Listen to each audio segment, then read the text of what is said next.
नमस्कार दोस्तों, स्वागत है आप सभी का इस चैनल के एक और नए वीडियो में। और आज बात करेंगे उन लोगों की दवाई जो सांस की समस्या, जिसे अस्थमा और सीओपीडी यानी क्रोनिक ऑब्स्ट्रक्टिव पल्मोनरी डिसीज़ कहते हैं, यानी कि जिन लोगों को सांस की तकलीफ है, फेफड़ों की समस्या है, सांस लेने में दिक्कत है, सांस लेने में कठिनाई है, बलगम वाली खांसी ज़्यादा आती हैं, छींकें होती हैं और सांस की समस्या अगर है तो उसके लिए अपन बात करें। इन्हेलर है, अस्थलीन के नाम से आता है, साल्बुटामोल इन्हेलेशन आईपी 100 माइक्रोग्राम पर डोज में रहता है। इसके बारे में बात करेंगे तो ये देखिए आप, पूरा पैकेट है, मैं आपको दिखाता हूँ। जैसा कि आप देख रहे हैं पूरा पैक है ना। तो यहाँ पे जो लिखा है प्रेस एयर टू ओपन, यहाँ इसको आपको दबाना है। ये इसको ओपन करने का तरीका मैं आपको दिखा रहा हूँ। पूरा सील पैक है, आप ही के सामने शो कर रहा हूँ ना। ये मैं आपको यहाँ रख के दिखाता हूँ। ये निकला है इन्हेलर जिसे बोलते हैं, ये इन्हेलर है और इसमें लीफलेट भी रहता है, उसमें आप जानकारी पढ़ सकते हैं। ये होता है इन्हेलर, ठीक है। इसको भी खोल के दिखाता हूँ। तो ये जो है ये कैप होता है,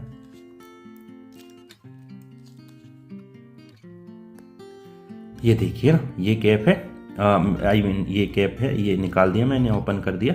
और ये मीटर डोज इन्हेलर है, यानी कि मीटर डोज यानी कि एमडीआई जिसे शॉर्ट फॉर्म में बोलते हैं। 200 मीटर डोज इन्हेलर जिसमें ये लिखा है, ठीक है। ये 200 डोज आते हैं इसमें, काउंट भी होता है। जैसे आप एक डोज लेंगे फिर काउंट होगा, फिर दूसरा लेंगे काउंट होता जाता है, आप काउंटिंग भी कर सकते हैं।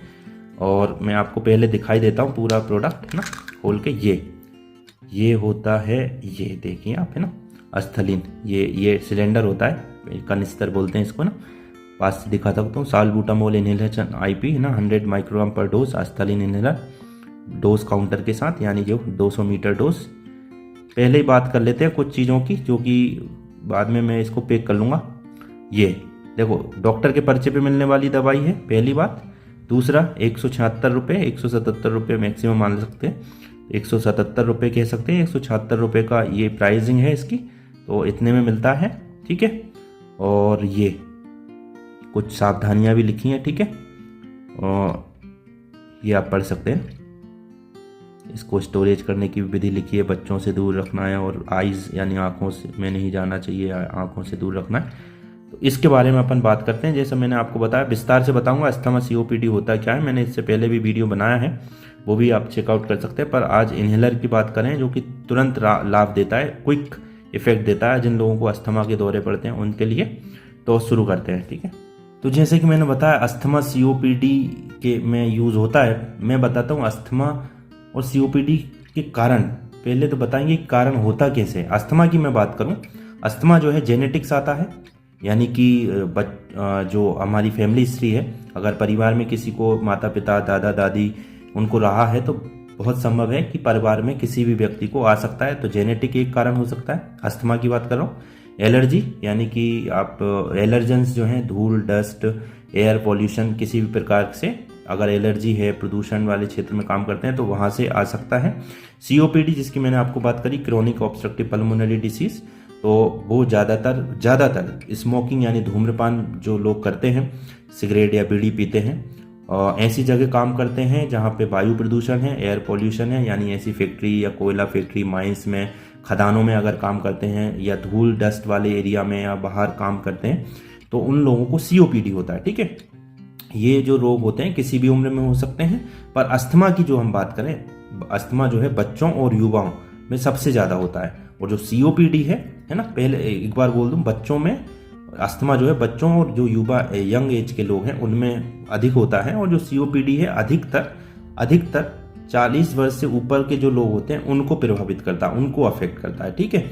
बात करेंगे इनके लक्षण की, यानी सिम्टम्स की, कि अगर अस्थमा किसी को होगा तो क्या लक्षण दिखेंगे और सीओपीडी होगा तो क्या लक्षण दिखेंगे।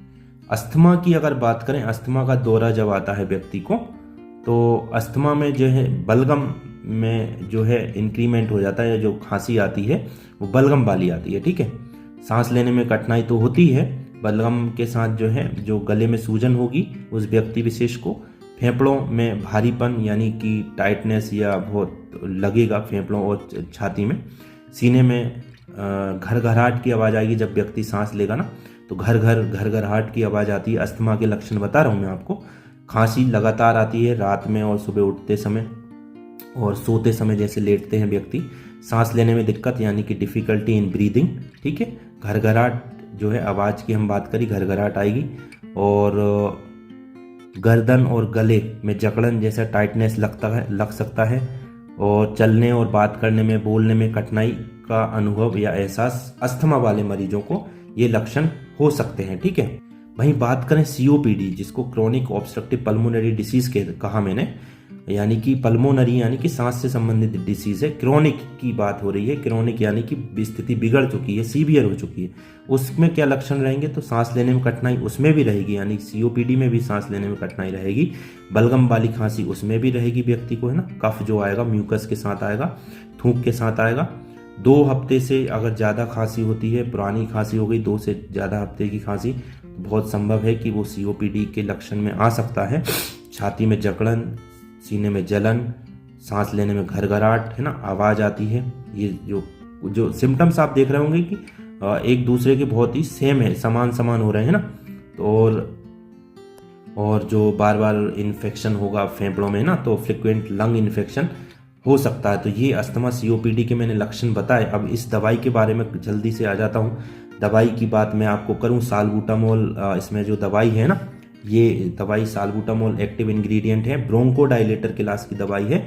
2 शब्द होते हैं दोस्तों, ब्रोंको और डायलेटर। ब्रोंको यानी कि जो हमारी फेफड़ों की वायु नालिका है, या ऐसे कह सकता हूँ जो पाइप है हमारे नोस्ट्रिल से गए हैं फेफड़ों तक, 2 पाइप ना, जो कि एयरेशन का काम करते हैं, यानी कि वायु को, एयर को इन करते हैं और आउट करते हैं, यानी कि सांस अंदर जाएगी, सांस बाहर आएगी। तो जो वायु के जो पाइप होते हैं, एयरवेज होते हैं, उनमें सूजन आ जाती है, तो उनको फैला के काम करता है ताकि सांस लेने में इजी हो सके। जो एयरवेज हैं उनको खोल के आसानी बना देता है, तो जो व्यक्ति विशेष है उनको सांस लेने में दिक्कत नहीं होती, आसानी से वो सांस ले लेते हैं। ऐसे ये काम करता है। उपयोग की मैंने आपको बता दी। अस्थमा में, है ना, अचानक अस्थमा के अटैक आते हैं, अचानक सांस लेने या सांस फूलने पे, सांस फूल रही है तो आप ले सकते हैं, एक्यूट अटैक जिसे बोलते हैं अस्थमा का। और सीओपीडी में हमने बात करी, बलगम वाली खांसी, वायु मार्ग में सूजन, है ना, तो उसमें भी। और जैसे एक्सरसाइज करते समय किन्हीं लोगों को एक्सरसाइज इंड्यूस्ड ब्रोंकोस्पेज्म होता है, यानी कि जो ब्रोंकियल ट्यूब में कॉन्स्ट्रिक्शन होता है ना, या एकदम से अटैक आता है, या जैसे खांसी या एलर्जन या ऐसी जगह गए हैं तो एकदम से तेज सांसें या सांस लेने में दिक्कत आने लगती है ना। तो एक जो अटैक होता है, कहने का मतलब है, उसमें भी इसको लिया जाता है।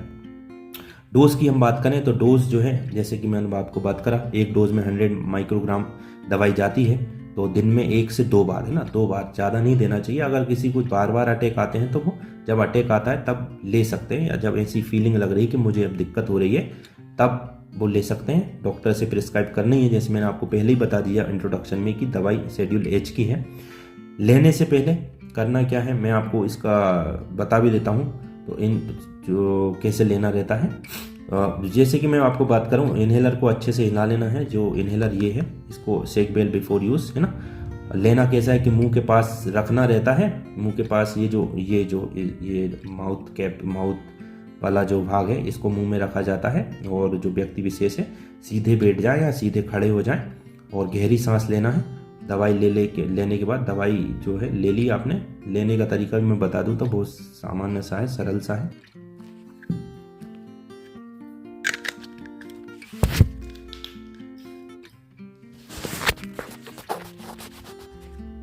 फिर से फिट करके इसको जो है ये हर बार करना पड़ेगा ना, तभी ये जो है इससे एयरेशन या दवाई जो है बाहर मतलब आपके मुंह में चली जाएगी। तो हर बार इसको इंसर्ट मतलब निकालना रहता है, फिर इंसर्ट करके ये जो है मीटर डोज है ना, 200 डोज इसमें आते हैं, जैसे मैंने आपको बताई। कुछ सावधानी बता देता हूँ चलते चलते, ज़्यादा उपयोग नहीं करना जैसे हमने आपको बताई। और जो महिलाएं ब्रेस्ट फीडिंग है, प्रेग्नेंट है, वो डॉक्टर साहब की सलाह से ले लेंगी। और इन्हेलर को साफ रखना है, स्वच्छ रखना है।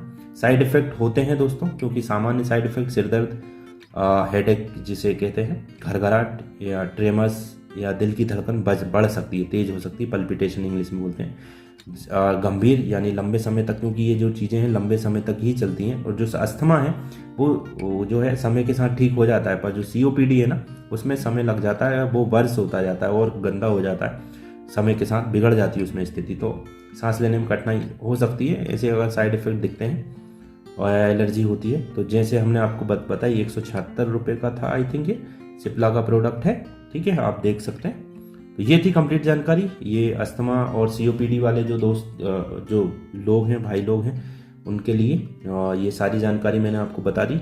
आशा करता हूँ आपको जानकारी समझ में आई होगी। सारी चीज़ें मैंने कवर कर दी, अस्थमा क्या होता है, COPD क्या होता है, ये दवाई के बारे में बता दी, लेना कैसे वो भी अगर इसके बाद में भी कोई डाउट है, कन्फ्यूज़न है, तो आप बिल्कुल बेझिझक कमेंट कर सकते हैं। और प्लीज़ आपसे रिक्वेस्ट है दोस्तों, हमारा जो वॉच टाइम है आप ही की दुआ से, आप ही के कंट्रीब्यूशन से 4000 घंटे के आसपास होने वाला है। बस सब्सक्राइबर की कमी पड़ रही, तो आप ये भी पूरा करें। और धन्यवाद।